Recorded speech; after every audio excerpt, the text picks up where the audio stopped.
चलो तो आज अपन कर रहे हैं। देखो, कल उद्यमिता का महत्व कर लिया था अपन लोगों ने, है ना।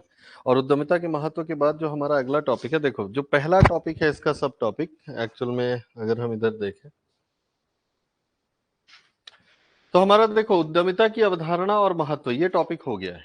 ठीक है। और अब जो हमारा अगला टॉपिक है ये थोड़ी सी आपको जटिलता वाला टॉपिक दिखाई देगा। एक तो है उद्यमिता के लक्षण जो बहुत सरल है, क्योंकि अवधारणा में ही उद्यमिता के लक्षण भी है ना। तो जो अवधारणा अब तक हम पढ़ रहे थे, ठीक है, जो उद्यमिता को परिभाषित करने में हम जिन शब्दों का इस्तेमाल कर रहे थे वही उसके लक्षण है।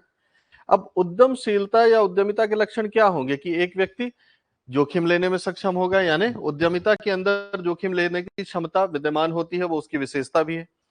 जोखिम लेने के साथ साथ नवाचार, नव प्रवर्तन की क्षमता भी उसका एक लक्षण है कि उद्यमशीलता होने का मतलब है कि समाज में नव प्रवर्तन को स्वीकार करने और नव प्रवर्तन को लागू करने की इच्छा जागृत होगी, इच्छा होगी। ठीक है। उसी तरह से प्रबंधन की योग्यता विकसित होगी, है ना। तो आप जो परिभाषा पढ़ रहे थे, जो अवधारणा की हमारी समझ थी, वही अवधारणात्मक समझ ही असल में लक्षण या विशेषता। अब यहां पर देखो एक चीज किया है कि लक्षण और विशेषता दोनों के टॉपिक अलग अलग दे रखा है। असल में दोनों अलग चीजें नहीं होती हैं। लक्षण और विशेषता दोनों एक ही चीज होती है, लेकिन विशेषता और लक्षण में फर्क क्या है कि विशेषता पॉजिटिव सेंस का शब्द है, लक्षण पॉजिटिव और निगेटिव दोनों से संबंधित है। जैसे हम ये कहें ना कि आपके क्या लक्षण है, तो लक्षण तो दोनों तरह के हो सकते हैं कि आप बदमाश भी हो सकते हो, आप शालीन भी हो सकते हो, आप समझदार भी हो सकते हो, आप बेवकूफ भी हो सकते हो, ये सारे आपके लक्षण हो सकते हैं। ठीक है। लेकिन विशेषताएं जब हम कहेंगे तो विशेषता अपने आप में सकारात्मकता लिए हुए आता है ना। और अगर हम फिर विशेषताओं को सेग्रीगेट करना चाहें, अलग अलग करना चाहें, तो फिर हम सकारात्मक विशेषता और नकारात्मक विशेषता जैसे शब्दों का इस्तेमाल करते हैं। लेकिन विशेषता अपने आप में असल में सकारात्मक होती है। तो बात वही है कि लक्षण शब्द और विशेषता शब्द असल में एक ही है। दोनों को ही हम कैरेक्टरिस्टिक्स भी कहते हैं और सिग्निफिकेंस भी कह लेते हैं, कुछ भी कह लेते हैं, उसको फीचर्स भी कह लेते हैं। तो इंग्लिश में फीचर भी वही है, कैरेक्टरिस्टिक्स भी वही है। ठीक है। तो हमको बेसिकली यहां पर जो चीज पढ़नी है वो ये है कि इसके लक्षण कौन कौन से हैं जो आप पढ़ चुके हैं, सिर्फ अपन को एक छोटा सा नोट बनाना है, बस हो गया, कुछ नया नहीं है। और दूसरा सबसे महत्वपूर्ण भाग जो आपकी परीक्षा के लिए है वो है सिद्धांत। हकीकत यह है कि इस पूरे चैप्टर का सबसे इंपॉर्टेंट और सबसे जटिल पार्ट यही है। बाकी कोई जटिलता इसमें है ही नहीं, बाकी ये सब बहुत सरल चैप्टर है। ठीक है। पूरा उद्यमशीलता में कुछ रखा नहीं है, अप्लाइड है। आप सब पढ़े लिखे, सब समझदार हो, सब जानते हो ना। उद्यमी उद्यमी उद्यमी चारों तरफ सुनते रहते हैं, है ना। जैसे कि पब्लिक एडमिनिस्ट्रेशन में आजकल एक शब्द बड़ा प्रचलित है, उद्यमी सरकार, है ना। उद्यमी सरकार। तो आज हमारी सरकार का स्वरूप क्या है? उद्यमी सरकार का स्वरूप है ना। और ज्यादातर विकसित देशों में सरकारें उद्यमी सरकार है। उद्यमी सरकार कहने का मतलब क्या है? वही जो नए विचारों को लेकर के आने में सक्षम हो, है ना, जो जोखिम ले पाने में सक्षम हो, जो डिसीजन मेकिंग मेकिंग में बहुत अच्छी है, जिसका प्रबंधन बहुत अच्छा है ना, जो वाणिज्यिक तरीके से सरकार का संचालन कर पाने में सक्षम है। तो आज हमको सरकार का स्वरूप दिखाई देता है। उद्यमी सरकार से ही जुड़ा हुआ तो सिटीजन चार्टर वगैरह है जो अपन पढ़ते थे, है ना। जो पब्लिक एडमिनिस्ट्रेशन में हम नागरिक अधिकार पत्र पढ़ते हैं वो क्या है? उद्यमी सरकार है। एक उद्यमी क्या चाहता है? ग्राहकों की संतुष्टि। आज सरकार क्या चाहती है? उपभोक्ताओं की संतुष्टि, नागरिकों की संतुष्टि। तो स्वरूप जो है वो उद्यमिता की तरफ बदल रहा है, और यही कारण है कि उद्यमिता आपके सिलेबस में शामिल है ना। तो हमको आज जो पढ़ना है वो है एक तो लक्षण, और दूसरा महत्वपूर्ण भाग है सिद्धांत का, कि सिद्धांत कौन से है ना। तो हम सीधे चलते हैं अपने लक्षणों वाले चैप्टर में। हम्म। देखो उद्यमिता के लक्षण, तो उद्यमिता के साथ ही कुछ विशेषताएं निहित होती हैं। उद्यमशीलता जो कि व्यक्ति के व्यक्तित्व का एक अनिवार्य लक्षण है। ठीक है। इस लक्षण में यानी उद्यमी व्यक्ति के व्यक्तित्व का अनिवार्य लक्षण है। एक उद्यमी तभी उद्यमी कहलाएगा जब उसके अंदर उद्यमशीलता हो। और उद्यमशीलता कई सारी विशेषताओं का योग है। कई सारी विशेषताएं जब आपस में मिलती हैं तब उद्यमशीलता जन्म लेती है या उद्यमिता का जन्म होता है। तो ये जो विशेषताएं हैं ये क्या क्या हैं, तो आप देखिए इसमें कि जोखिम वहन करना, ये अपन को पता ही है कि जोखिम वहन करना एक विशेषता है ना। ठीक है। तो उद्यमिता की अवधारणा जोखिम और अनिश्चितता के साथ सफलता पाना है, कि मतलब ये एक ऐसी विशेषता है जोखिम वहन करना जो आपको अनिश्चितता के माहौल में जोखिम लेते हुए अनिश्चितताओं के साथ सफल होने के लिए प्रेरित कर रही है। कि आप असफलता और अनिश्चितता को सफलता में परिवर्तित करने में सक्षम है। जोखिम लेने का मतलब यहां पर यह नहीं है कि सिर्फ आप जोखिम लेंगे, जोखिम लेने का मतलब यह है कि जोखिम लेते हुए सफल होंगे, सारी अनिश्चितताओं के बावजूद आप सफल होंगे। तो ये जो सफल होने की क्षमता है वो है संसाधनों के प्रबंधन और व्यवस्थित ढंग से विनियोजित करना ही उद्यमी का कार्य है, जिससे उद्यमिता जोखिमपूर्ण नहीं रह जाती। तो जब आपको, अब देखो इसमें क्या हम कह रहे हैं कि जोखिम वहन करना ये एक लक्षण है, ये एक विशेषता है किसकी, उद्यमिता की। लेकिन इसका मतलब यह है कि आप जोखिम उठा रहे हैं, ठीक है, जोखिम वहन करना। तो जोखिम वहन करना तो लक्षण है, लेकिन इससे क्या होता है, इसका जो परिणाम है वो है अनिश्चितता में भी सफलता प्राप्त करने की क्षमता।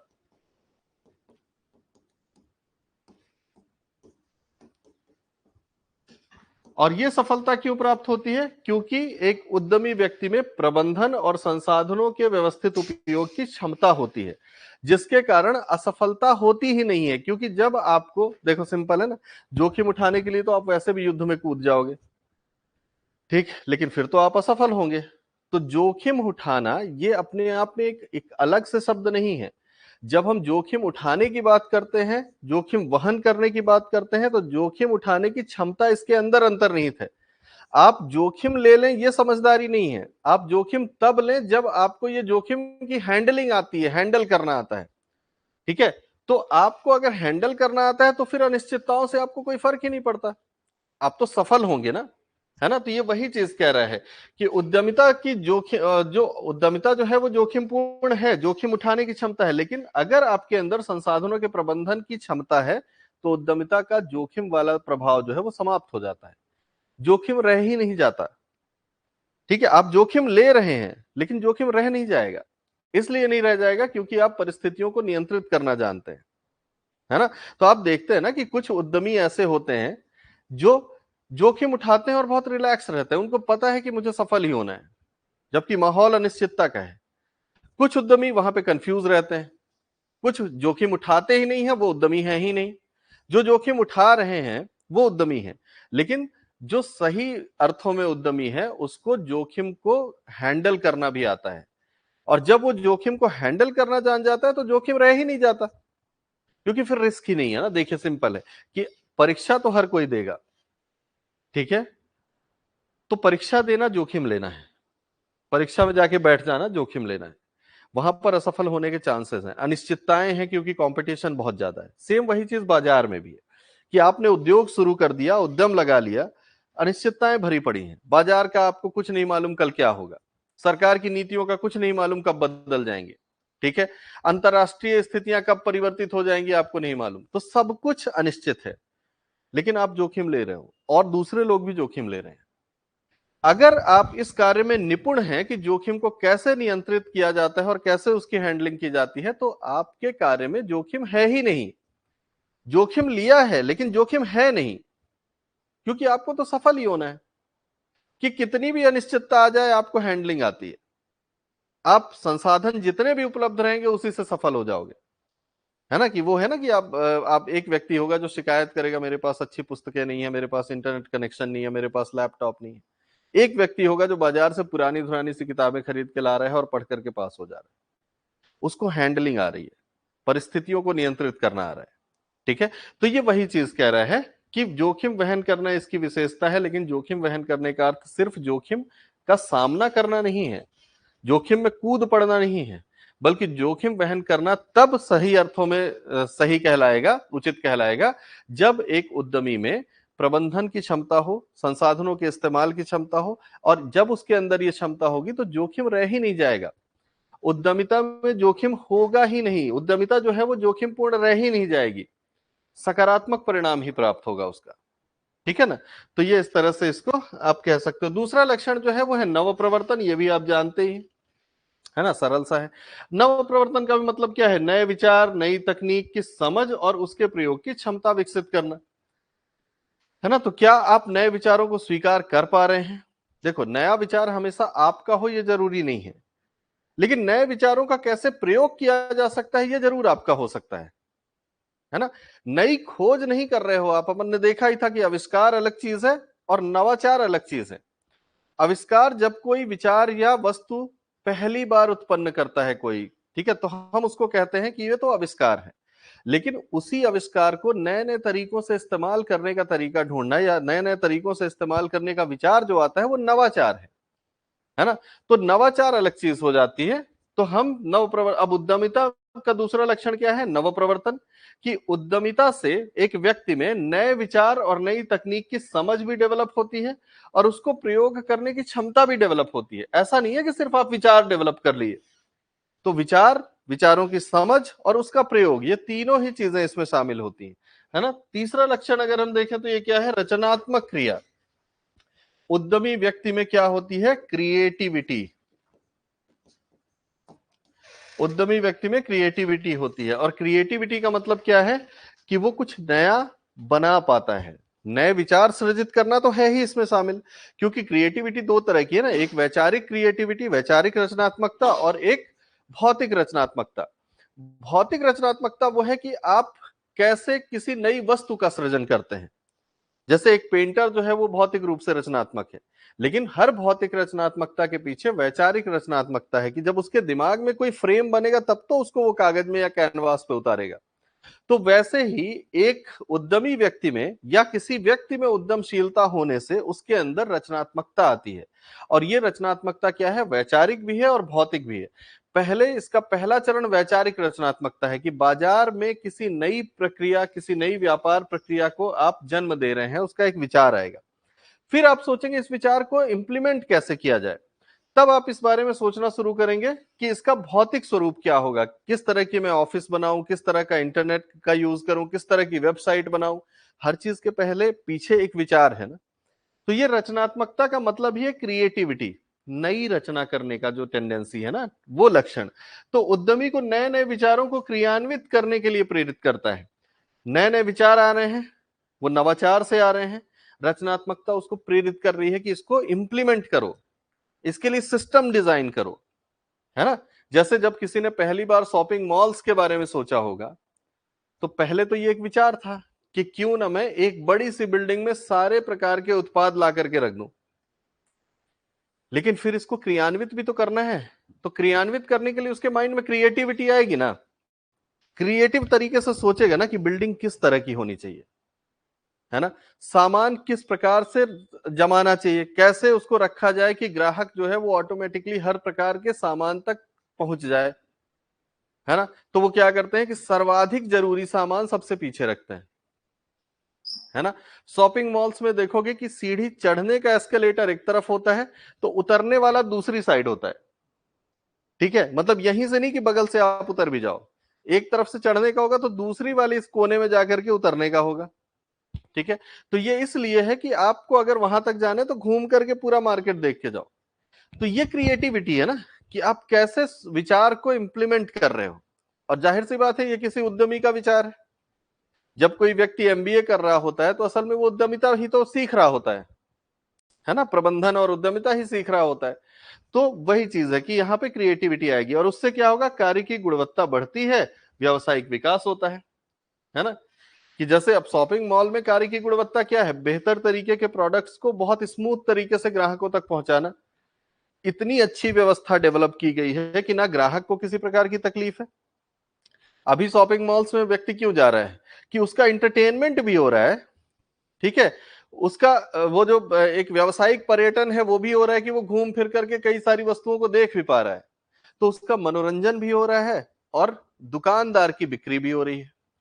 ये क्रिएटिव विचार है ना। साधारण तरीके से भी तो दुकानें लगाई जा सकती थी, लेकिन शॉपिंग मॉल्स जो है उसके क्रिएटिविटी को और ज्यादा उच्च स्तर पर ले जा रहा है। तो ये सारी चीजें इसमें आती है। चौथा लक्षण ये है कि उद्यमिता होगी आपके अंदर, ठीक है, तो आप ज्ञान पर आधारित व्यवहार करेंगे। अगर उद्यमिता है तो आप बिना नॉलेज के कुछ नहीं बोलेंगे, खासतौर पर उस विषय के बारे में जो आपका कार्य क्षेत्र से संबंधित है। एक उद्यमी व्यक्ति बेकार की बकवास नहीं करेगा। एक उद्यमी व्यक्ति पहले अपने उद्देश्य से संबंधित कार्यों की जानकारी एकत्रित करेगा, ठीक है, अपने अनुभव से भी और ज्ञान से भी उच्च उपलब्धियां प्राप्त कर सकता है। मतलब यह है कि वो क्या कर रहा है। देखो, अनुभव असल में ज्ञान का एक स्रोत है, पढ़ाई लिखाई एक ज्ञान का स्रोत है। लेकिन हम ये कहते हैं ना कि जैसे जैसे हम कार्य करते जाते हैं वैसे वैसे हमारे अंदर क्या डेवलप होता है? अनुभव। है ना। तो कई बार ये कहा जाता है कि एक अनुभवी व्यक्ति एक पढ़े लिखे व्यक्ति से ज्यादा काम का है, और ये इसलिए कहा जाता है क्योंकि अनुभव असल में ज्ञान का ही स्रोत है ना। अनुभव अनजाने में आपको बहुत सारी चीजें सिखा रहा होता है। कई बार आप फेल होते हैं, जो आपका एक बुरा अनुभव होता है ना। अब ये बुरा अनुभव आपको एक चीज सिखा के जाता है ना कि दोबारा ऐसी गलती नहीं करनी है। तो इसी तरह से एक प्रबंधक और एक उद्यमी व्यक्ति के अंदर भी अनुभव ज्ञान का एक स्रोत है, ठीक है। तो वो दो तरह से काम कर रहा है। आज का उद्यमी क्या है, आज का उद्यमी उच्च स्तरीय ज्ञान भी प्राप्त कर रहा है, ठीक है, कि वो बड़े लेवल पर पढ़ाई कर रहा है। अगर वो मतलब फॉर्मल लर्निंग में नहीं जा रहा है तो इनफॉर्मल लर्निंग में जा रहा है। बाजार से तरह तरह के पुस्तकें खरीद रहा है, लोगों के अनुभवों से सीख रहा है, सफल व्यक्तियों की जीवनियां पढ़ रहा है। उसके बाद अपने जीवन के अनुभव भी देख रहा है कि मैं किस तरह से सफल हो सकता हूं या फेल हो सकता हूं, है ना। और फाइनली वो किस तरफ पहुंचता है, फाइनली वो पहुंचता है उपलब्धियों की तरफ, अचीवमेंट्स की तरफ, है ना। जैसे आपको मैं एक चीज बताऊं कि जैसे आपने देखा होगा कि डी मार्ट जो है ये एक बड़ा ही सफल उपक्रम है रिटेल मार्केटिंग में। आज की तिथि में अगर आपको वैश्विक स्तर पर कोई भारतीय व्यापारी, भारतीय उद्यमी बहुत 8 के करीब बिजनेस किए, जो भी बिजनेस करते थे फेल हो जाता था, ठीक है। हर बिजनेस में फेल, पूंजी लगा रहे हैं फेल हो रहे हैं, फिर नौकरी वोकरी ज्वाइन कर रहे हैं, पैसा इकट्ठा कर रहे हैं, फिर लगा रहे हैं फिर फेल हो रहे हैं। इस तरह से लगातार ये असफलताओं को देखते हैं, लेकिन फाइनली इनको इनका डेस्टिनेशन मिल जाता है जब इनके पास डी मार्ट जैसा आइडिया आता है ना। अब आज की डेट में आप डी मार्ट देखो कि डी मार्ट ऐसा है जो हर बड़े शहर में कई सारे सेंटर्स खोल खोल के रखा है ना। और हर सेंटर में आपको जब से वो खुलेगा और जब रात में बंद होगा तब तक भीड़ दिखाई देगी। कभी भी इसका बिलिंग काउंटर खाली नहीं रहेगा। करोड़ों का कारोबार एक एक शहर से एक एक दिन में हो रहा है, ठीक है। इतनी बड़ी कंपनी बना दी इसने, लेकिन कब बनाई, जब अपने उम्र के अंतिम पड़ाव में चल रहे हैं, तब जाकर के इनको सफलता मिल रही है। क्यों ऐसा हो रहा है, क्योंकि अनुभव जो है इस कार्य के लिए जुटाने में उनको ज्यादा समय लग गया। लेकिन उद्यमी व्यक्ति है, बार बार रिस्क ले रहा है, बार बार रिस्क ले रहा है। एक बिजनेस फेल हुआ, दूसरा स्टार्ट किया, दूसरा फेल हुआ, तीसरा स्टार्ट किया, तीसरा फेल हुआ, चौथा स्टार्ट किया, लंबी लाइन लगा दी बिजनेसेस की और फेल होते गए, लेकिन उद्यमशीलता नहीं खत्म हुई। तो ये लक्षण है ना कि आपके अंदर उद्यमशीलता है तो आप फाइनली अपने अनुभव और ज्ञान से अचीवमेंट प्राप्त कर ही लोगे, और आज सफल है ना। तो अब देखो इसमें ये होता है ना कि कुछ लोगों की उद्यमशीलता बहुत परिपक्व है, जो लोग बड़े बड़े इंस्टीट्यूशन से पढ़ के आ रहे हैं ना, वो बहुत जल्दी सफल हो जाते हैं। कि आप देखोगे आजकल यंग एंटरप्रेन्योर्स जो है वो बड़े दिखाई देंगे आपको, है ना। तो वो इसलिए दिखाई दे रहे हैं क्योंकि वो उच्च स्तरीय ज्ञान प्राप्त करके आ रहे हैं, अनुभव दूसरों का इकट्ठा कर लेते हैं। मार्केट में इतनी केस स्टडीज हैं, ठीक है। अब जिसके अंदर उद्यमशीलता है वो ये अनुभव कलेक्ट भी कर रहा होता है, तो वो धीरे धीरे अपने आप को डेवलप कर लेते हैं और फिर एक विचार लेकर के बाजार में कूदते हैं और सफल हो जाते हैं। कई बार कुछ दिन सफल रहेंगे, फेल हो जाएंगे, इसलिए क्योंकि उनके अंदर कहीं ना कहीं ज्ञान और अनुभव की कमी रह जाती है। लेकिन एक उद्यमिता या उद्यमशीलता का लक्षण है कि हम ज्ञान पर आधारित व्यवहार करते हैं। अगर हम उद्यमी हैं तो हम बिना ज्ञान के कुछ नहीं करेंगे। अगर हम यूं ही कहीं कुछ कर लिए, है ना, तो इसीलिए कहा जाता है ना, उद्यमशील व्यक्ति जो है वो क्या कर रहा है, वो मार्केट सर्वे करा रहा है, ठीक है। बाजार में प्रचलित प्रक्रियाओं का अध्ययन कर रहा है, बाजार में ग्राहकों के व्यवहार का परीक्षण कर रहा है कि ग्राहक क्या सोचते हैं, और तब जाकर के उसके आधार पर अपना विचार डेवलप करता है और उस विचार को इंप्लीमेंट कर रहा है, तब वो जाकर के सफल होता है ना। इसी तरह से व्यवसाय अभिमुखी होना यह भी उद्यमशीलता का एक लक्षण है कि उद्यमशीलता में प्रोफेशनलिज्म है, प्रोफेशनल ओरिएंटेशन, है ना। प्रोफेशनल ओरिएंटेशन का मतलब क्या होता है, इसमें उसका अर्थ तो नहीं लिखा है, लेकिन आप बताइए कि व्यावसायिक होने का मतलब क्या होता है, प्रोफेशनलिज्म का मतलब क्या होता है, क्या चीज होता है यार प्रोफेशनल। अपने कार्य को बड़ी लगन और मेहनत के साथ करना, ये प्रोफेशनल है। देखो ये तो है, एक लक्षण तो है ये ना, लेकिन ये पूरी तरह से नहीं है।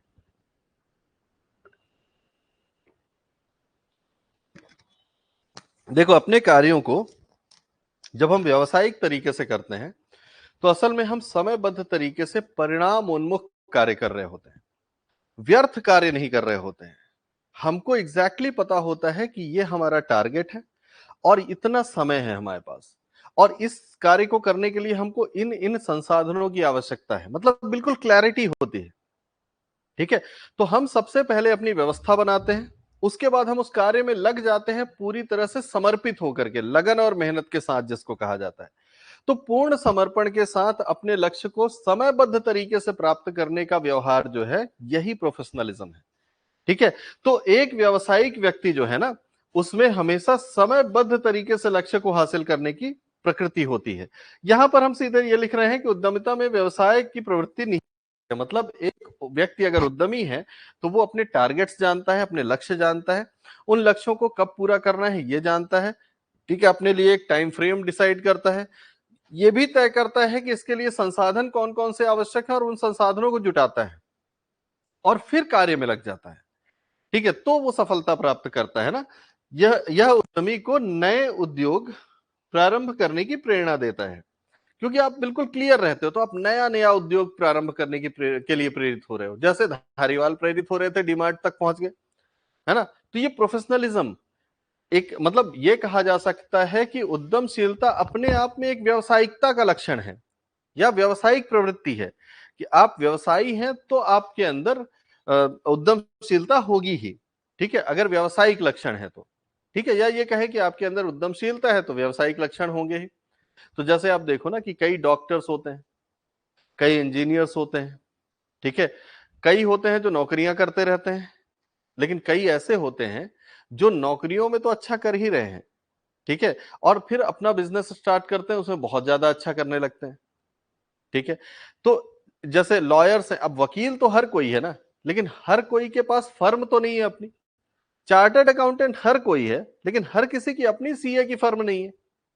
जिसकी है वो व्यवसायिक है, उसके अंदर वास्तविक उद्यमशीलता के लक्षण है, बाकी नौकरी कर रहे हैं, है ना।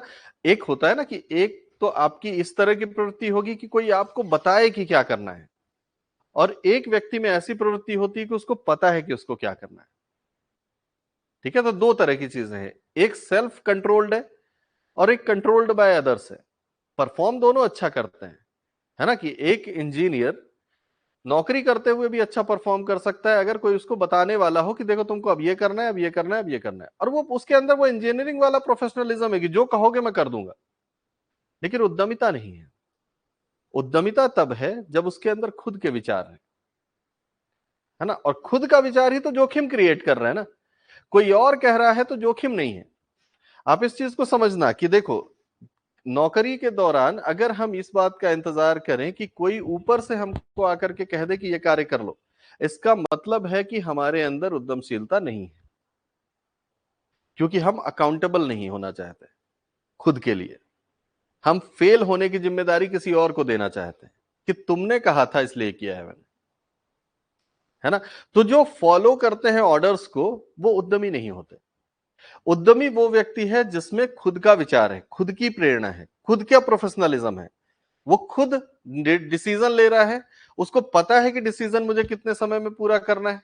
तो कई लोग नौकरियों में भी दिखाई देंगे ना कि नौकरियों में वो ऊपर के ऑफिसर का इंतजार नहीं कर रहे हैं, उनके मन में खुद ही आइडियाज आ रहे हैं और वो इंप्लीमेंट कर रहे हैं, परिणाम जाके बता रहे हैं कि देखिए मैंने ये डिसीजन लिया था और ये बिल्कुल ऐसा हो गया, है ना। अगर फेल हो रहे हैं तो जिम्मेदारी भी ले रहे हैं खुल करके कि मैंने ये डिसीजन लिया लेकिन ये चल नहीं पाया।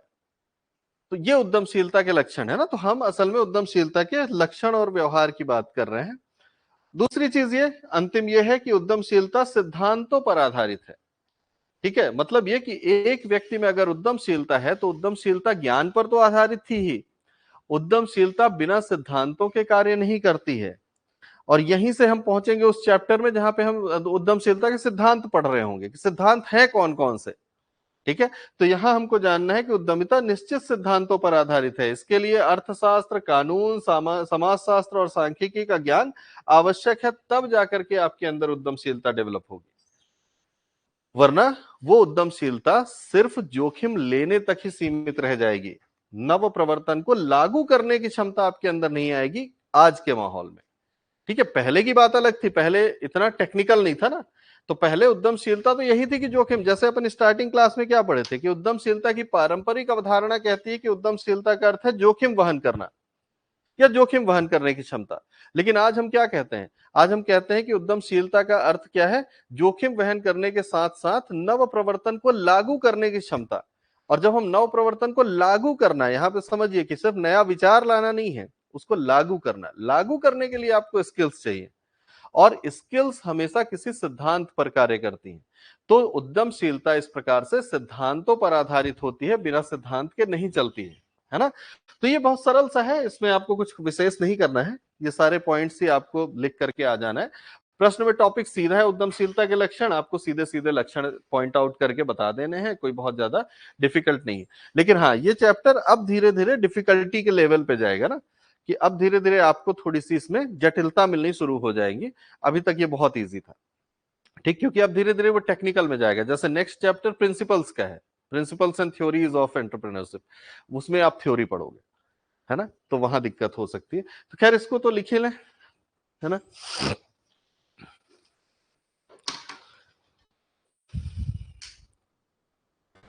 बाकी इसके नोट्स भी लगभग लगभग प्रिपेयर्ड हैं, 2-3 दिन में हो जाएंगे, तो वो भी आपको मिल जाएंगे, है ना। समाज शास्त्र वाले भी लगभग प्रिपेयर्ड ही हैं, है ना, बस उनका खत्म ही होने वाले हैं। तो ये वाला यूनिट तो आपको मिल ही जाएगा 1-2 दिन, मंडे ही शायद मिल जाएगा, अगर आज हो जाता है तो। ठीक है, तो हाँ, इसमें वही उद्यमशीलता के लक्षण तथा विशेषताएं।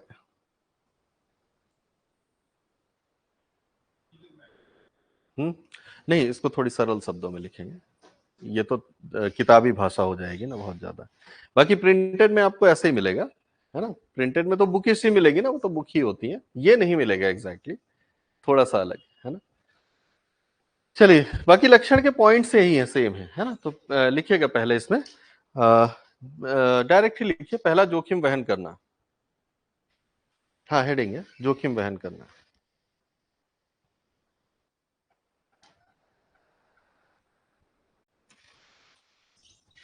ठीक, लिखिएगा उद्यमशीलता का प्रमुख लक्षण।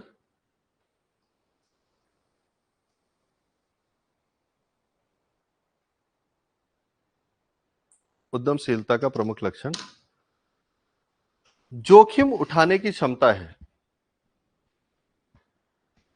जोखिम उठाने की क्षमता है।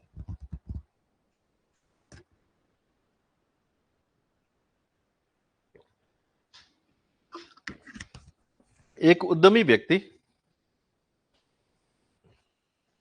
एक उद्यमी व्यक्ति संसाधनों के प्रबंधन, संसाधनों के प्रबंधन और उपयोग में निपुण होता है।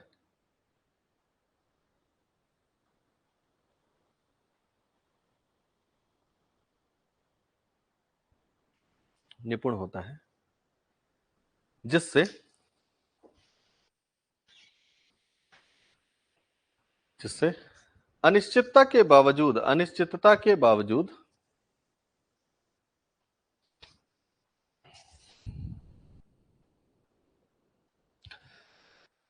सफल होने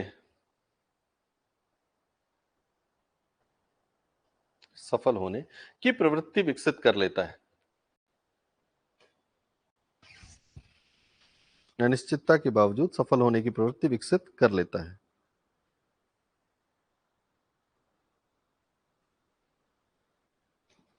फिर दूसरा लिखिएगा नव प्रवर्तन।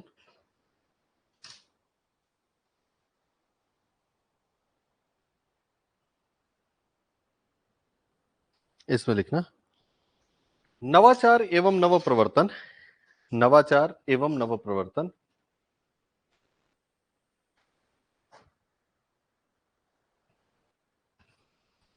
उद्यमिता का दूसरा सर्वाधिक महत्वपूर्ण लक्षण है। उद्यमिता का दूसरा सर्वाधिक महत्वपूर्ण लक्षण है।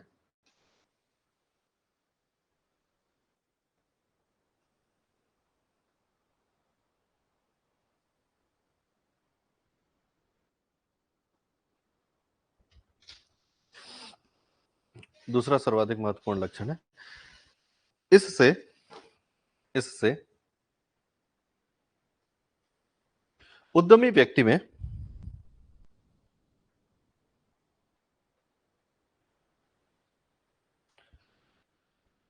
नए विचार, नए विचार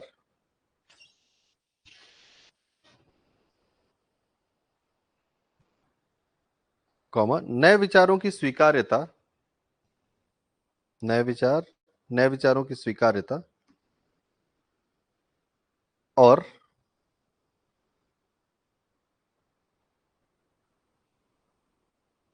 उन्हें लागू करने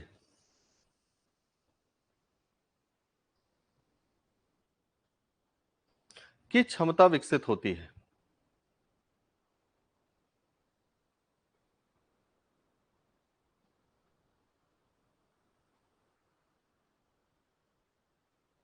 ठीक है, फिर तीसरा लिखेंगे इसमें रचनात्मक, रचनात्मकता, रचनात्मकता, क्रिएटिविटी है ना, रचनात्मकता।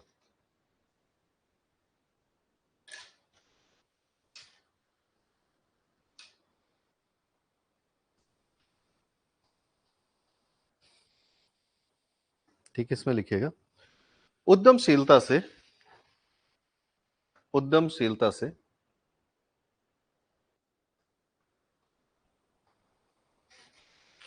व्यक्ति में रचनात्मकता का विकास होता है,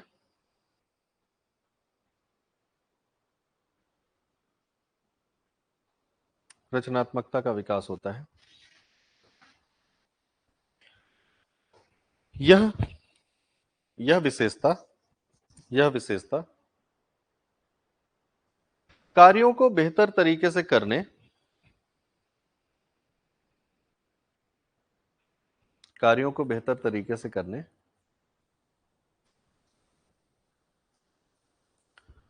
और नए विचारों को, नए विचारों को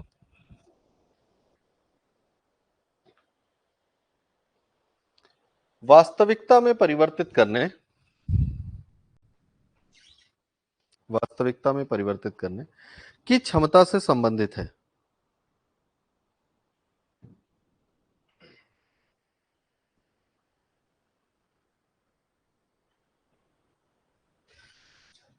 संबंधित है।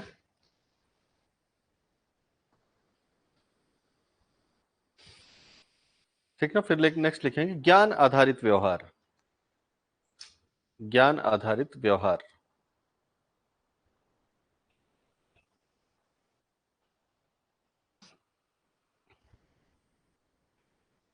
ठीक, इसमें लिखना एक उद्यमी व्यक्ति, एक उद्यमी व्यक्ति अपने उद्देश्य से संबंधित,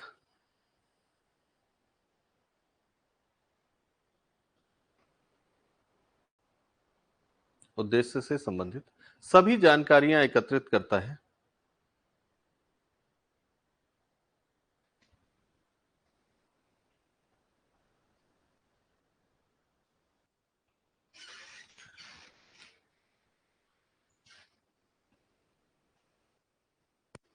कॉमा कार्य क्षेत्र में अपने अनुभव के आधार पर, कार्य क्षेत्र में अपने तथा दूसरों के अनुभवों के आधार पर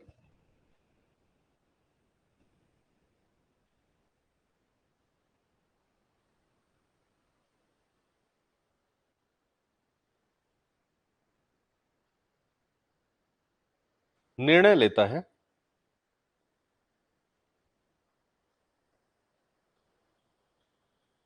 और इस प्रकार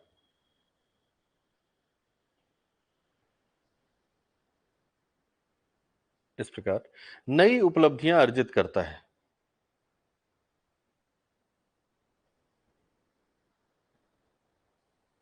या आप सीधे सीधे ये भी लिख सकते हो ना, सफलता प्राप्त करता है।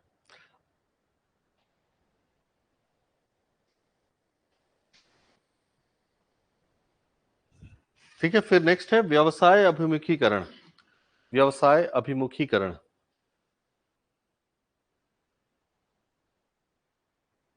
ठीक है, प्रोफेशनल ओरिएंटेशन कहते हैं इसको।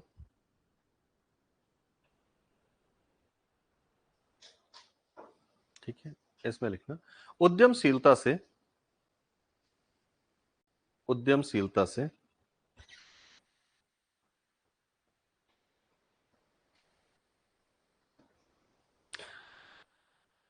व्यावसायिकता का विकास होता है।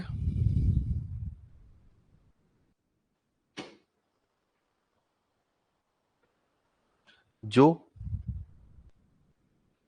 जो लक्ष्य प्राप्ति की दिशा में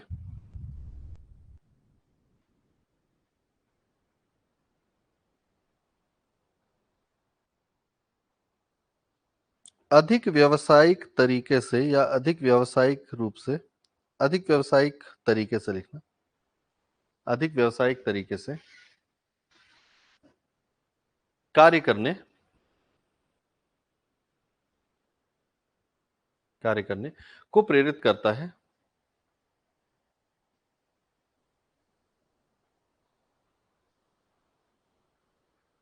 यही प्रेरणा, यही प्रेरणा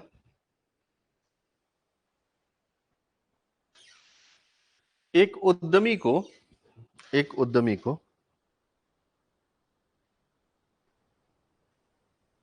नए उद्यम प्रारंभ करने, नए उद्यम प्रारंभ करने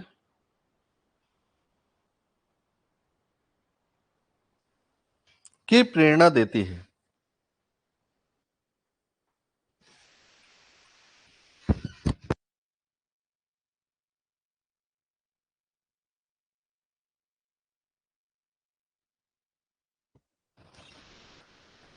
प्रेरणा, ठीक है। फिर इसके बाद एक लिखेंगे सिद्धांत आधारित, बस सिर्फ इतना लिखिएगा, सिद्धांत आधारित। ये यहाँ पे पूरा लिखा हुआ है, आप सिर्फ लिखिएगा सिद्धांत आधारित।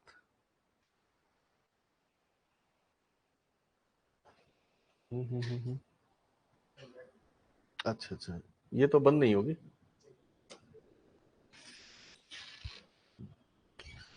ठीक है, सिद्धांत आधारित। तो यहां लिखिएगा उद्यमशीलता, उद्यमशीलता कुछ सिद्धांतों पर आधारित होती है।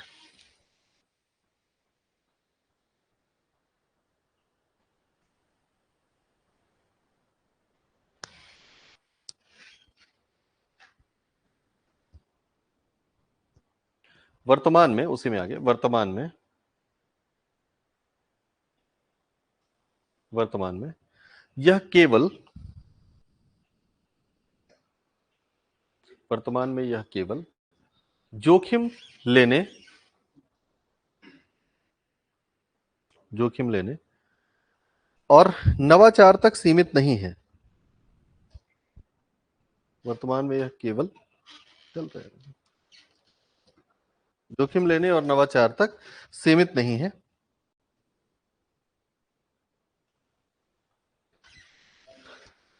बल्कि, बल्कि सिद्धांतों पर आधारित, सिद्धांतों पर आधारित व्यावसायिक प्रवृत्ति है।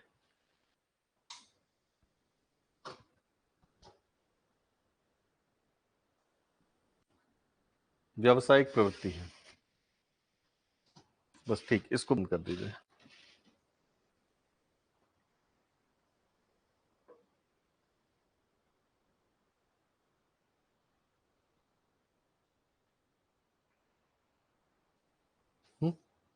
हाँ, चेंज कर दीजिए, ये इधर से हो जाएगी। कर दीजिए,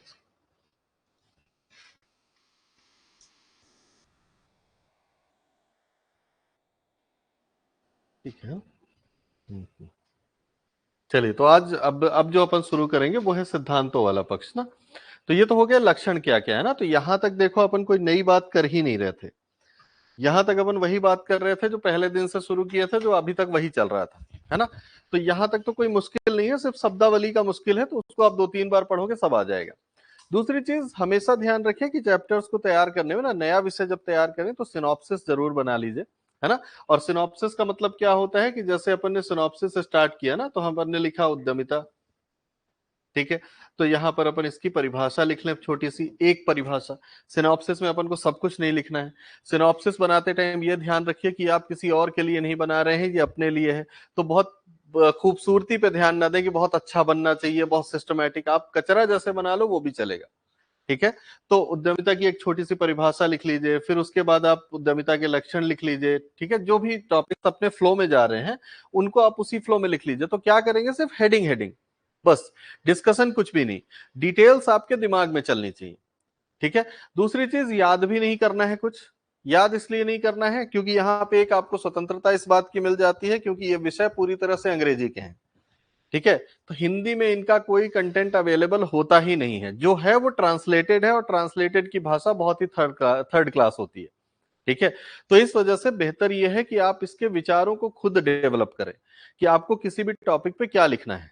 ठीक है, और इस तरह से आपका सिलेबस तैयार हो जाएगा, यहां तक कि आपका पूरा ये जो सिलेबस है ना, मुश्किल से 4 पेज में सिनॉप्सिस बन जाएगी, और 4 पेज का रिवीजन होगा, आपको मेन मेन कीवर्ड से याद हो जाएंगे, आप सब लिखाओगे।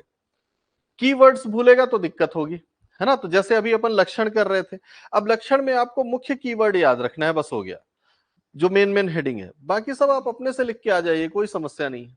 थीम नहीं बदलनी चाहिए, है ना। और दूसरी एक चीज ये कि उद्यमिता भले ही बहुत साइंटिफिक नजर आए, ये साइंटिफिक है नहीं, है ना। ले दे करके है क्या, ले दे करके है तो आर्ट ही।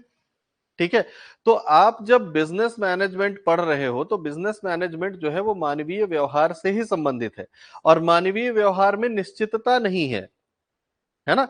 अलग अलग तरीके से एक ही सिचुएशन में हम सब व्यवहार करते हैं, उसी का लाभ आपको इन विषयों की राइटिंग में मिलता है कि आप थोड़े बहुत अंतर के साथ लिखोगे तो भी मार्क्स बहुत अच्छे आएंगे।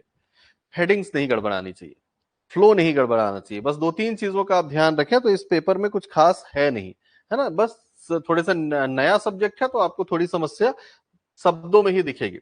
अब देखिए, इसमें हम सबसे पहले देखते हैं कि उद्यमिता के सिद्धांत, जो हमारा मेन चैप्टर है ना, तो उद्यमशीलता के सिद्धांत। अब सिद्धांतों में देखो कि जो उद्यमिता का विचार है ना, जो उद्यमिता का पूरा कॉन्सेप्ट है, ये कई सारे सिद्धांतों पर आधारित है, और ये सिद्धांत किसी एक विषय से नहीं है, क्योंकि आप उद्यमिता देख रहे हो ना कि उद्यमिता का जो विस्तार है वो आजकल बहुत तेजी से बढ़ता जा रहा है। अब हम एक छात्र को भी सोचते हैं कि वो उद्यमी की तरह सोचे, सरकार को भी हम उद्यमी सरकार कह रहे हैं। ठीक है, व्यापारी तो उद्यमी है ना। तो अब धीरे धीरे क्या हो रहा है, उद्यमिता हमारे सामान्य व्यक्तित्व के लक्षण के रूप में शामिल हो रहा है। तो जब हम सामान्य व्यक्तित्व के रूप में शामिल करेंगे तो प्रबंधन का विषय तो ये है ना, इकोनॉमी का तो है ही, कॉमर्स का तो है ही, तो कॉमर्स भी हो गया, इकोनॉमिक्स भी हो गया, मैनेजमेंट भी हो गया, इनका तो ये है ही। लेकिन अब क्योंकि हम एक ह्यूमन पर्सनैलिटी का इसको एक पार्ट के तौर पे देख रहे हैं, तो ये साइकोलॉजी का भी हो जाएगा, है ना। तो ये मनोविज्ञान का भी विषय हो जाएगा, मानव शास्त्र का भी विषय हो जाएगा। ठीक है, ये देखो, अर्थशास्त्र का तो है ही, प्रबंधन का है ही, और क्योंकि अब हम इसको संपूर्ण समाज में लागू करने वाले हैं और समाज इससे परिवर्तित होगा, कि समाज की अवधारणा भी तो परिवर्तित होगी ना, है ना, कि समाज के लोग बदलेंगे तो समाज भी बदलेगा। तो इस वजह से अब हम ये मानते हैं कि उद्यमिता का जो वैचारिक आधार है वो कई सारे विषयों से आ रहा है, और इसी वजह से उद्यमिता को डिटरमाइन करने वाले सिद्धांत भी कई सारे विषयों से हैं। और इन्हीं में हमको महत्वपूर्ण रूप से ये जो 5 ग्रुप मिलते हैं सिद्धांतों के, ये मिलते हैं। ठीक है, मतलब एक तरफ हम इसको मनोवैज्ञानिक उद्यमिता के सिद्धांत से जोड़ करके देखते हैं, फिर आर्थिक उद्यमिता जो अर्थतंत्र वाला है, अवसर आधारित उद्यमिता, ठीक है, ये भी इकोनॉमी का ही है, मैनेजमेंट का भी है, कि आप अपॉर्चुनिटीज कैसे क्रिएट करते हैं, है ना। एक बढ़िया उद्यमी में क्या लक्षण है कि वो अपॉर्चुनिटीज क्रिएट भी कर सकता है और अपॉर्चुनिटीज आइडेंटिफाई भी कर सकता है। जैसे होता है ना कि कहां पे हिट करना है आपको, कुछ लोग डिलेड होते हैं, कुछ लोग बाजार में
ठीक ना?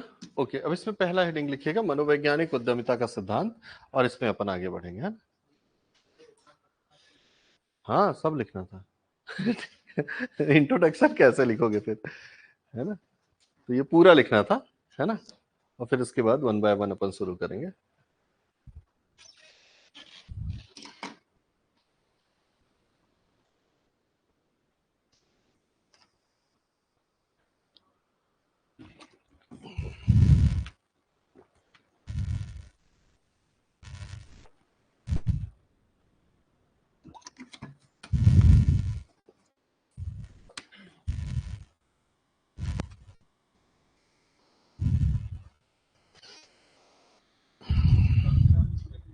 हाँ जी, हाँ, सिद्धांत तो पूरे लिख लो। क्या ये लिखने से क्या होता है, आपको एक ग्रुप में याद रहता है ना, अलग अलग पेज में जाएगा तो फिर दिक्कत करेगा वो।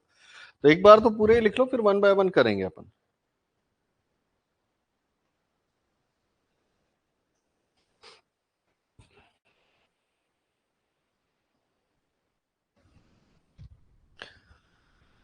ठीक है, और ये जो सिद्धांत है, ये आपसे 2 नंबर और 7 नंबर के प्रश्न है ना, सारे के सारे, इसलिए पूरा इंपॉर्टेंट है शुरू से लेकर लास्ट तक। इस चैप्टर का सबसे महत्वपूर्ण भाग यही है, ठीक ना? अब इसमें देखो, पहला है मनोवैज्ञानिक उद्यमिता का सिद्धांत। और मनोवैज्ञानिक उद्यमिता का सिद्धांत ये मानता है, जब हम कहते हैं मनोविज्ञान, तो असल में हम बात कर रहे हैं एक विशिष्ट मनोवैज्ञानिक लक्षण की, है ना? तो ये हो गया कि ये सिद्धांत ये मानता है, या इस ग्रुप के सिद्धांत ऐसा मानते हैं कि उद्यमशीलता असल में व्यक्ति की मनोवैज्ञानिक लक्षण है, व्यक्ति का मनोवैज्ञानिक लक्षण है।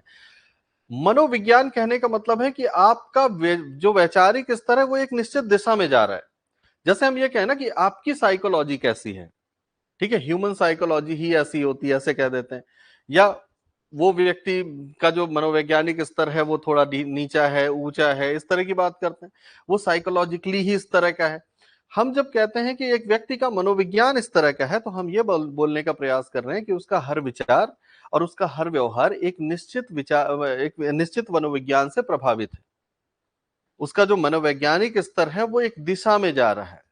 तो यहां पर हम जब मनोवैज्ञानिक सिद्धांत लेते हैं, मनोवैज्ञानिक उद्यमिता, तो इसका मतलब ये मान रहे हैं हम कि एक व्यक्ति के अंदर मनोवैज्ञानिक रूप से उद्यमिता के लक्षण विद्यमान है। कौन से लक्षण? जोखिम उठाना, नए विचारों को लागू करना, और असफलता को स्वीकार करना। क्योंकि मनोवैज्ञानिक रूप से अगर आप उद्यमी हैं, 2 तरह के उद्यमी हो सकते हैं ना, एक आप जबरदस्ती के उद्यमी भी हो सकते हैं कि पढ़ लिख लिए, एमबीए कर लिए, अब आपको लग रहा है कि आप उद्यमी हैं, लेकिन आप नेचुरली एंटरप्रेन्योरशिप आपके अंदर नहीं है। आपकी साइकोलॉजिकल स्टेट ऑफ माइंड जो है वो उद्यमी वाला नहीं है। तो आपने स्टार्ट तो कर लिया क्योंकि आप पढ़ाई लिखाई किए हो, आपको सिद्धांत पता है, आपके पास ज्ञान है, आपके लोगों के अनुभवों से आपने सब कुछ समझ भी लिया है, आपने स्टार्ट किया। लेकिन जैसे ही आप असफल हुए, आप असफलता को स्वीकार नहीं कर पा रहे, तो आप मनोवैज्ञानिक रूप से उद्यमी नहीं है। उद्यमिता के लिए कुछ मनोवैज्ञानिक लक्षण होने आवश्यक हैं, ठीक है? या ये माना जाए कि इस विचार के समर्थक, जैसे इसमें मैक्लीलैंड महत्वपूर्ण है, इसमें रोटर महत्वपूर्ण है, ये वो विचारक हैं जो ये मानते हैं कि एक व्यक्ति उद्यमी है क्योंकि वो जन्म से ही उद्यमी है। उसका साइकोलॉजिकल स्टेट ऑफ माइंड जो है वो उद्यमी का ही है, वो बचपन से ही उद्यमी है, यानी उद्यमिता एक जन्मजात लक्षण है। ये उस विचार के समर्थक लोगों ने दिए हैं सिद्धांत, है ना? अब इसमें 3 मुख्य सिद्धांत आते हैं, देखो इसमें। इसमें एक तो मैक्लीलैंड की थ्योरी आती है, एक रोटर का नियंत्रण स्थान सिद्धांत आता है, और एक आती है क्रिया विनियमन सिद्धांत, है ना? तो पहले तो आप इसका मनोवैज्ञानिक सिद्धांत का परिचय लिख लें, फिर 3 इसके उदाहरण हैं, ये 3 सिद्धांतों को हम उसके बाद लिखेंगे ना। तो इसमें लिखिएगा,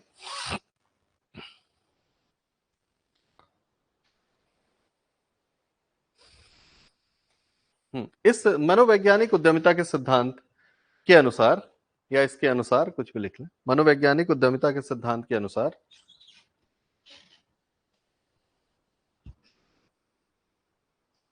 उद्यमी में कुछ विशेष लक्षण होते हैं। उद्यमी में कुछ विशेष मनोवैज्ञानिक लक्षण होते हैं, ऐसे लिख लें, कुछ विशेष मनोवैज्ञानिक लक्षण होते हैं।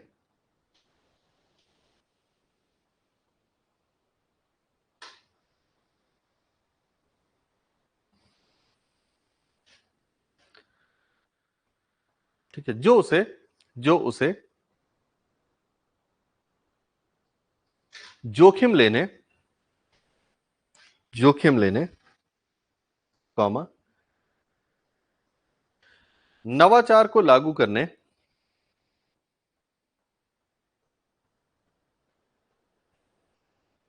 और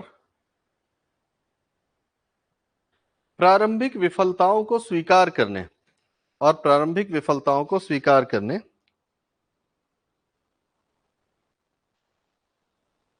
के लिए प्रेरित करते हैं।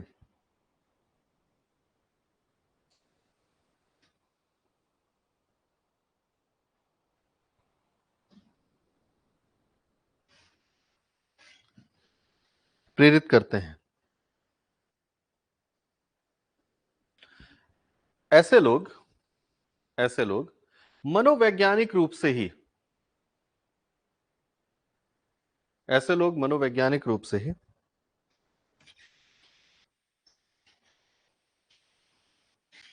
अवसरों को खोजने और पहचानने अवसरों को खोजने और पहचानने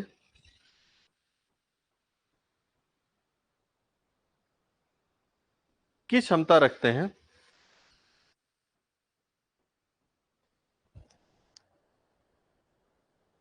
अन्य की तुलना में या अन्य लोगों की तुलना में अधिक रचनात्मक होते हैं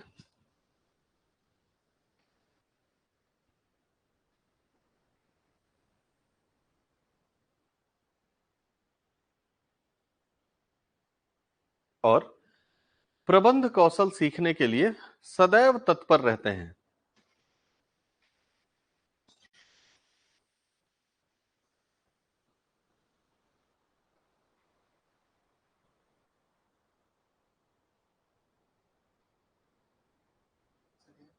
तत्पर तत्पर रहते हैं।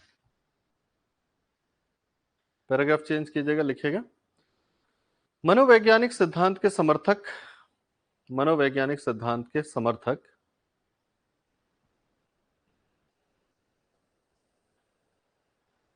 उद्यमशीलता को मनोवैज्ञानिक सिद्धांत के समर्थक उद्यमशीलता को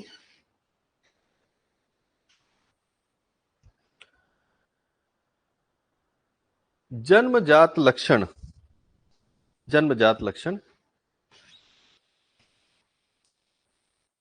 के रूप में स्वीकार करते हैं।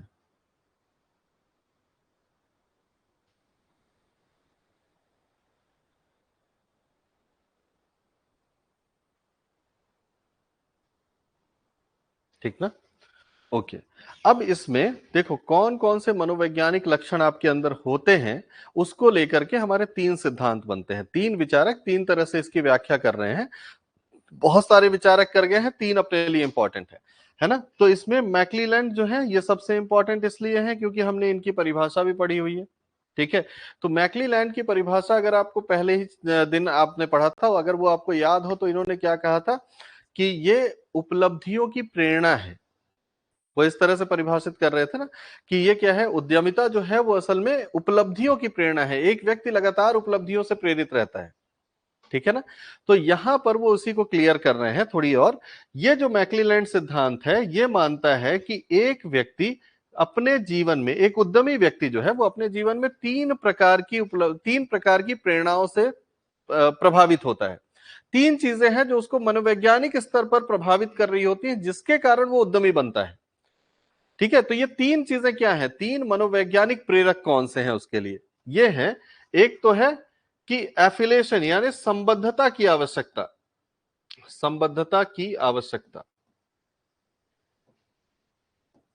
ठीक है, नीड ऑफ एफिलेशन।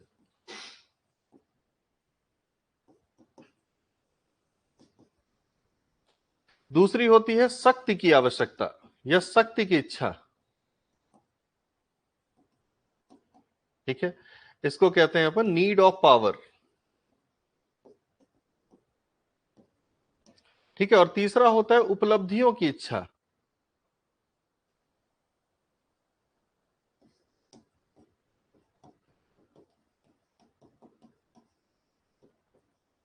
ठीक है, नीड ऑफ अचीवमेंट्स।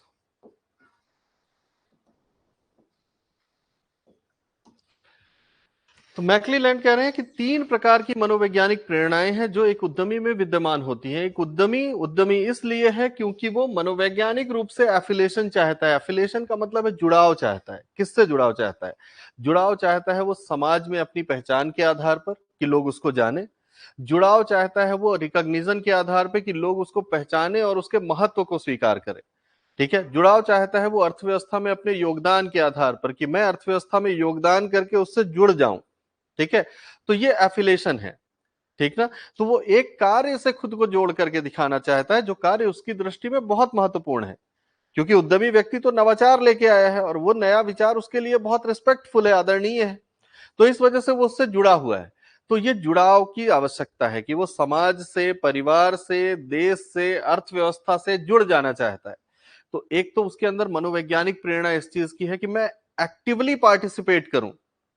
एक होता है आप नौकरी कर रहे हो, पार्टिसिपेशन वहां भी है, लेकिन वहां पर एक्टिव पार्टिसिपेशन नहीं है। वहां पर तो आप ऑर्डर्स फॉलो कर रहे हो।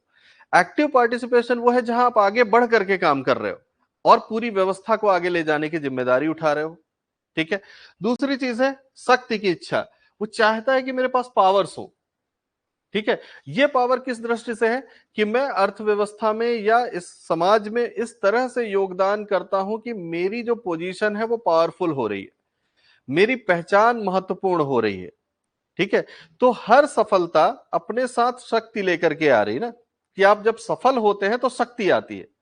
जैसे अंबानीज है ना, पूरा देश कंट्रोल कर सकते हैं, है ना, इसलिए क्योंकि सफलता शक्ति लेकर के आई है। उद्यमिता ही तो ये सफलता डेवलप की है ना। तो वो वाला पावर कि आपके अंदर एक ऐसा प्रभावशीलता डेवलप हो जाती है कि आप शक्तिशाली पोजीशन पे पहुंच जाते हो, भले ही आप रियल में किसी पावरफुल पोस्ट पे ना हो। ठीक है। तो आपका प्रभाव जो है वो बहुत शक्तिशाली हो जाएगा। और तीसरा जो है वो है उपलब्धियों की चाह। आप हमेशा चाहते हैं कि आप कुछ नया अचीव करें, है ना। तो जब आप बड़े स्तर पे होते हो तो आप सोचते हो कि मैं टॉप 100 में आ जाऊं, पूरे दुनिया के या देश के। फिर टॉप 100 में आने के बाद टॉप 50 का टारगेट देखते हो, टॉप 50 के बाद टॉप 10, टॉप 10 के बाद टॉप 1। तो आप इस तरह से आगे बढ़ते जाते हो ना, है ना। आप प्रयास करोगे कि सारी चीजें मैं ही कर लूं, जैसे अंबानीज करते हैं, है ना। ये अचीवमेंट है कि अपने अपनी पहचान के साथ आप कुछ उपलब्धियां जोड़ना चाहते हैं, कुछ मेडल्स लगाना चाहते हैं जिसके लिए आपको जाना जाए। तो ये जो है ये एक उद्यमी की पहचान है। और ये तीनों ही क्या है? तीनों ही साइकोलॉजिकल हैं। ये इच्छाएं आपके मन में होंगी ही तभी आप उद्यमी हो, ऐसा मनोवैज्ञानिक सिद्धांत मानता है। ठीक है। तो वही है कि अब थोड़ी सिद्धांत विद्धांत वाले पक्ष में आपको थोड़ी जटिलता मिलेगी, तो इसको रोज रिवाइज करेंगे तभी होगा। मतलब रोज का रोज रिवाइज कर लेना, और ले जाके रख दोगे तो भूल जाएगा ये, है ना। तो इसमें पहला लिखे खैर मैक्लीलैंड, या एक लाइन उसमें नीचे लिख लीजिएगा पहले। मैक्लीलैंड है यहाँ पे, मकली लिख गया है, मैक्लीलैंड है। ये कैसे हो गया? नहीं नहीं, वो तो लिखा गलत है, मैक्लीलैंड। असल में क्या है, वो हिंदी ये पीपीटीज जो है ना, ये मुझे खुद ही बनानी पड़ती है। मेरा वाला काम कोई और कर नहीं पाता है। तो तो वो हिंदी टाइपिंग में ना कई बार गड़बड़ हो जाती है। वो लिखते इंग्लिश में अपन, तो अब मैक्लीलैंड इंग्लिश का शब्द है तो स्पेलिंग इंग्लिश में लिख गई होगी और वो मकली लेके आगे बढ़ गया। वो जल्दबाजी में कई बार टाइम नहीं होता, तो इस वजह से वो रिवाइज नहीं हुई। तो मैक्लीलैंड है ना। चलें इस पे खैर आगे बढ़ेंगे। तो लिखिए, हाँ पहले वैसे लिखिए, मैक्लीलैंड की हेडिंग मत लिखिए, पहले लिखिएगा पैराग्राफ चेंज करके कि मनोवैज्ञानिक सिद्धांत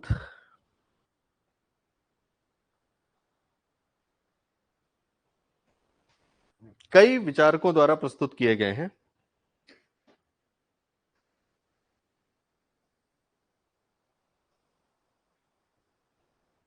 जिनमें से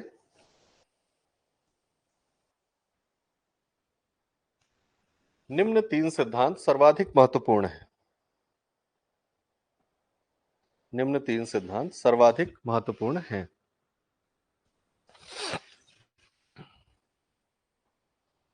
ठीक है। इसमें पहला मैक्लीलैंड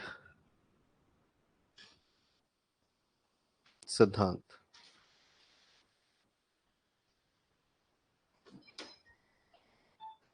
ठीक है। इसमें लिखना, यह डेविड मैक्लीलैंड द्वारा प्रस्तुत किया गया था।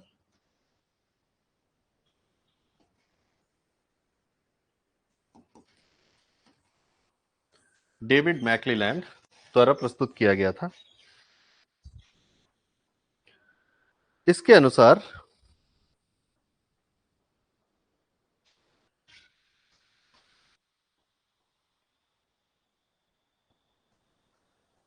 इसके अनुसार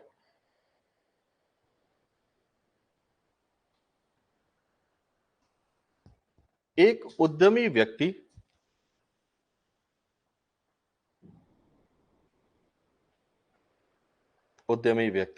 तीन प्रकार की मनोवैज्ञानिक प्रेरणाओं से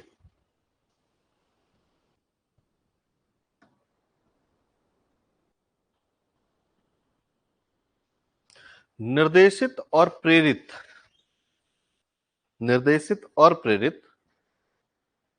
होते हैं।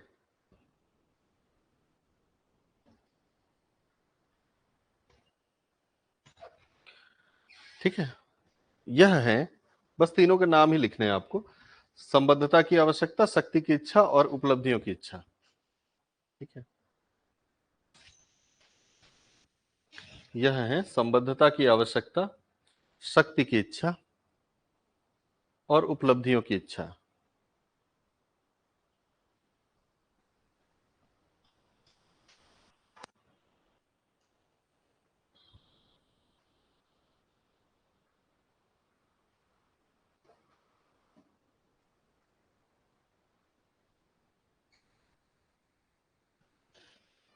ठीक ना।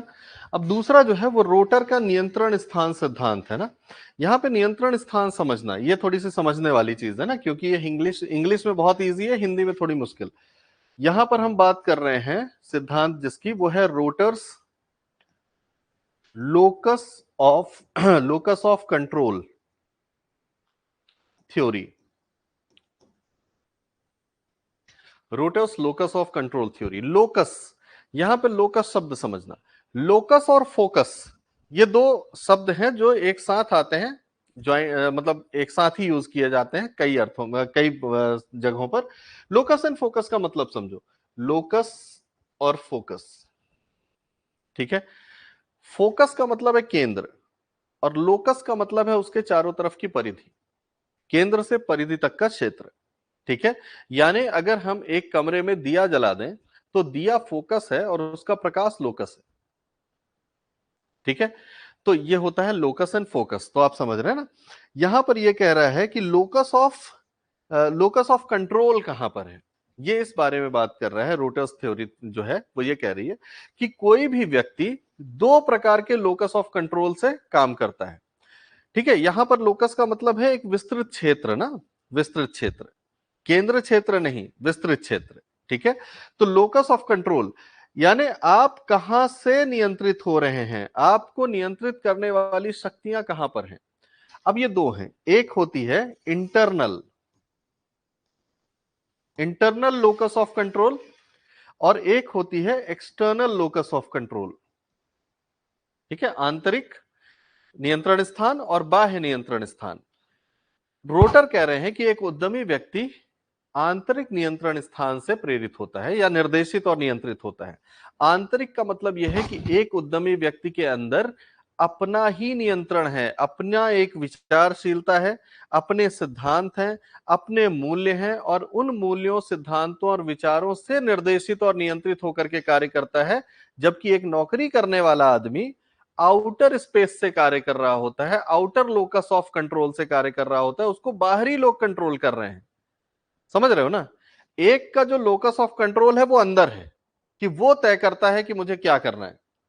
उस तय करने में उस, अब ये मनोवैज्ञानिक है ना, कि हम जैसे दो तरह के लोग मैं बताया ना, कि एक व्यक्ति जो है वो नौकरी में ज्यादा कंफर्टेबल है, क्यों, क्योंकि उसका मनोवैज्ञानिक स्तर ही उसको नौकरी के लिए बना रहा है। और एक व्यक्ति है जिसका नौकरी में मन ही नहीं लग रहा, वो चाहता है अपना अपना दुकान खोल लेंगे, है ना, एमबीए चाय वाली बन जाएंगे अपन। ठीक है ना। वो भी है ना एक कोई एमबीए चाय वाली नहीं, क्या है वो, बीएससी चाय वाली, यूपीएससी चाय वाली नहीं, बीबीए चाय वाली है। हाँ, बीए चाय वाली, हाँ होगी। तो ठीक है, ये मतलब वो लोग है ना, अब वो तो खैर मजबूरी में बन गई होगी चाय वाली, लेकिन होते हैं ना लोग कि मतलब कुछ है जिनको नौकरी मिल रही नहीं, करना है।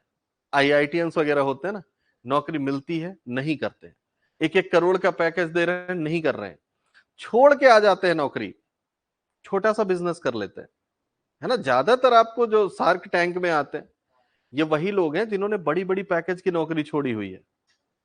नौकरी छोड़ना कितना बड़ा रिस्क है आप इसको समझिए। भारत जैसी अर्थव्यवस्था में नौकरी छोड़ना मूर्खता कहलाती है। लोग कहते हैं ना कि अरे तुम बहुत बेवकूफ हो, तुमने नौकरी छोड़ दी। सैलरी अच्छी है फिर तो तुम महामूर्ख हो। ठीक है कि तुम मतलब इतना नहीं, क्या करके आ गए बताओ, नौकरी छोड़ के आप क्या कर, दुकान खोलोगे? तो कहता है कि हाँ दुकान खोलूंगा। ये उद्यमी की पहचान है ना। लेकिन एक व्यक्ति जो दुकान नहीं चला पा रहा है, ऐसे भी तो लोग मिलते हैं ना कि मुझे नौकरी चाहिए, मैं पिताजी की दुकान में नहीं बैठूंगा, ऐसे भी लोग होते हैं ना। वो हैं जो एक्सटर्नल लोकस ऑफ कंट्रोल से चलना चाहते हैं। मतलब ये इंटरनल प्रॉब्लम है, ये हमारा साइकोलॉजिकल प्रॉब्लम है कि कुछ लोग एक्सटर्नल लोकस ऑफ कंट्रोल से गाइडेड है, कुछ लोग इंटरनल लोकस ऑफ कंट्रोल से गाइडेड है। तो इसी को मतलब उद्यमिता की व्याख्या करते समय रोटर क्या बता रहे हैं? रोटर बता रहे हैं कि एक उद्यमी व्यक्ति इंटरनल लोकस ऑफ कंट्रोल से गाइडेड होता है, एक्सटर्नल से नहीं होता है। उसको अपने डिसीजंस खुद पता होते हैं, उसको अपना रास्ता खुद दिखता है, उसके अपने विचार हैं और उन विचारों को कैसे लागू करना है वो जानता है। ठीक है, बाहर से डायरेक्शन नहीं ले रहा है वो, तो इंटरनली मोटिवेटेड है ना। तो ये जो है ये रोटर की व्याख्या है, तो इसको भी लिख लीजिएगा, है ना। छोटा सा ही सिद्धांत है ये भी, है ना। तो लिखिएगा इसमें, हाँ हेडिंग पे यही जो लिखा है, रोटर का नियंत्रण स्थान सिद्धांत। इंग्लिश जरूर लिख लेना वरना बाद में समझ में नहीं आएगा।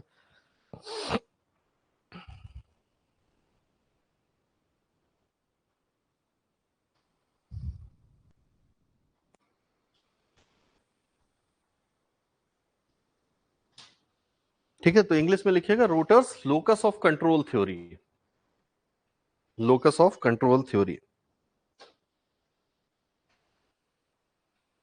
इसमें लिखिएगा यह सिद्धांत 1954 में, यह सिद्धांत 1954 में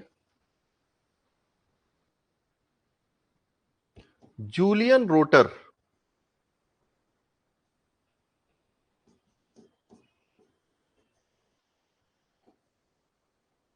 जूलियन रोटर द्वारा प्रस्तुत किया गया।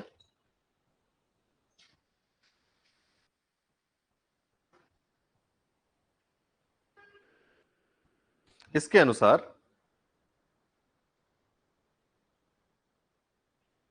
इसके अनुसार एक उद्यमी व्यक्ति,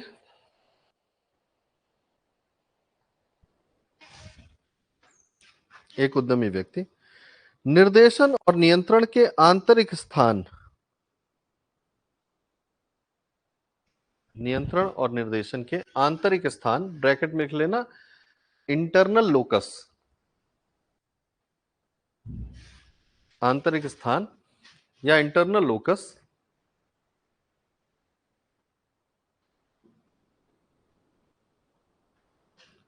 ठीक है, से निर्देशित होता है।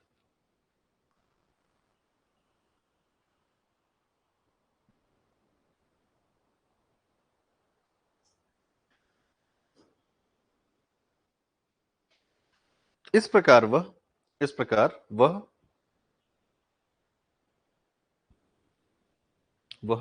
मनोवैज्ञानिक रूप से, इस प्रकार वह मनोवैज्ञानिक रूप से, मनोवैज्ञानिक रूप से अपने विचारों, अपने विचारों को लेकर स्पष्ट होता है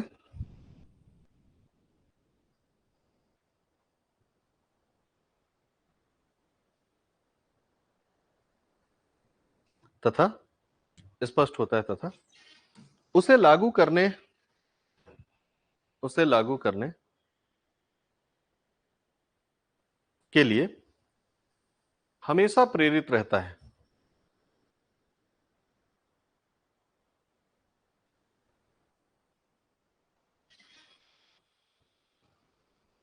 ठीक है, फिर इसके बाद करेंगे क्रिया विनियमन सिद्धांत, लास्ट है ना, तीसरा क्रिया विनियमन सिद्धांत।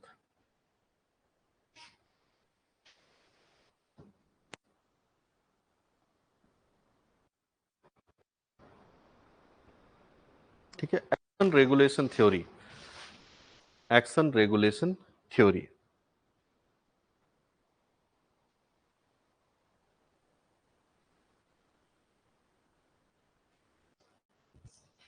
ठीक है ना, यह है माइकल फेज की ना, तो लिखेंगे यह सिद्धांत माइकल फेज द्वारा प्रस्तुत किया गया, फेज, माइकल फेज द्वारा प्रस्तुत किया गया, माइकल फेज द्वारा प्रस्तुत किया गया।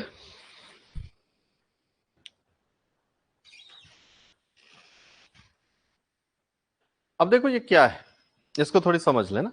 देखो ये भी एक मनोवैज्ञानिक व्याख्या है कि उद्यमी में उद्यमी का मनोविज्ञान किस तरह का है। जैसे पहले भी दो लोगों ने मनोविज्ञान की बात की ना, कि एक उद्यमी का मनोवैज्ञानिक स्तर क्या है, तो ये वाले जो हैं ये कह दिए कि उसमें तीन तरह की प्रेरणा है, ये वाले कह दिए कि उसका जो इंटरनल मोटिवेशन है वो इंटरनल डायरेक्शन अंदर से आ रही, बाहर वालों से फर्क नहीं पड़ता उसको।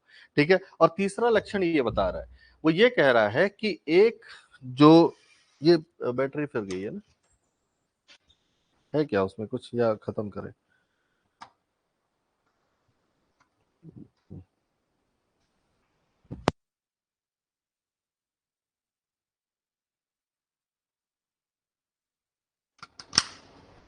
ठीक, तो इसमें क्या होता है कि हाँ वो ये कह रहे हैं कि मनोवैज्ञानिक स्तर पर एक व्यक्ति जो उद्यमी होता है उसके अंदर क्रिया विनियमन यानी प्लानिंग, क्रिया का विनियमन करना। आप जो भी कार्य करने वाले हो ना एक उद्यमी के तौर पे, तो आप उस कार्य को क्या विनियमित कर पाते हो या नहीं। एक होता है ना कि आपने सब सिस्टम लगा दिया और छोड़ दिया कि करो, दूसरा ये होता है कि आपके पास प्रॉपर प्लानिंग है, कार्यों को विनियमित कर पा रहे हैं, रेगुलेशन ना, रेगुलेट करना कि कौन क्या करेगा, किस सीरीज में हम उन कार्यों का समन्वय करेंगे, क्योंकि एक बड़ा उद्यम जो है वो कई सारे कार्य करता है जो एक ही उद्देश्य के कार्य हैं।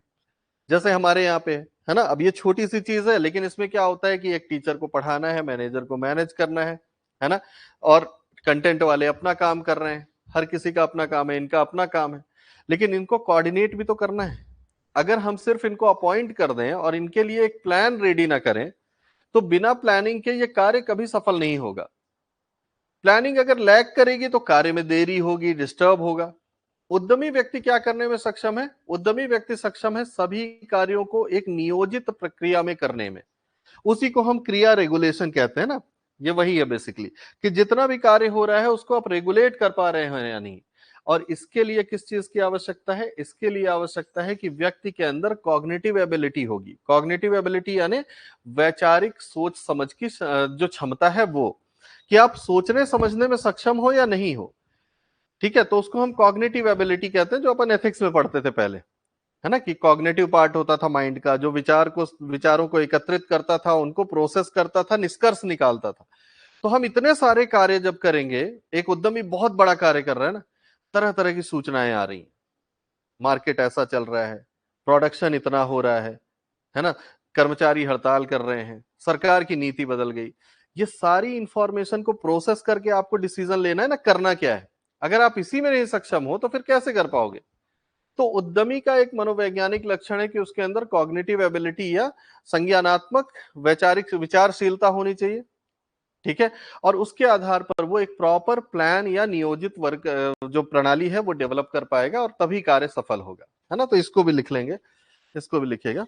है ना, तो माइकल फेस द्वारा प्रस्तुत किया गया, इसके अनुसार एक उद्यमी व्यक्ति, एक उद्यमी व्यक्ति में संज्ञानात्मक कुशलता, संज्ञानात्मक कुशलता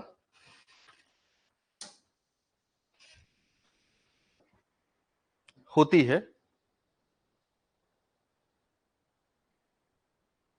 जिससे वह अपने कार्यों को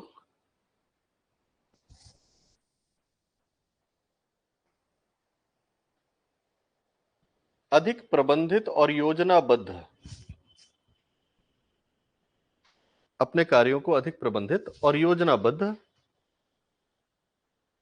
तरीके से कर पाने में सक्षम होता है।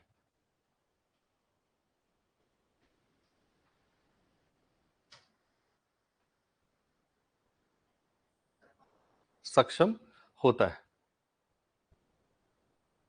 ठीक ना? तो इस तरह से हम पहला वाला सिद्धांत जो था मनोवैज्ञानिक ये कर लेते हैं, है ना? अब कल बाकी के सिद्धांत करते हैं, तो आज इतने ही करते हैं। ठीक ना? चलो, थैंक यू।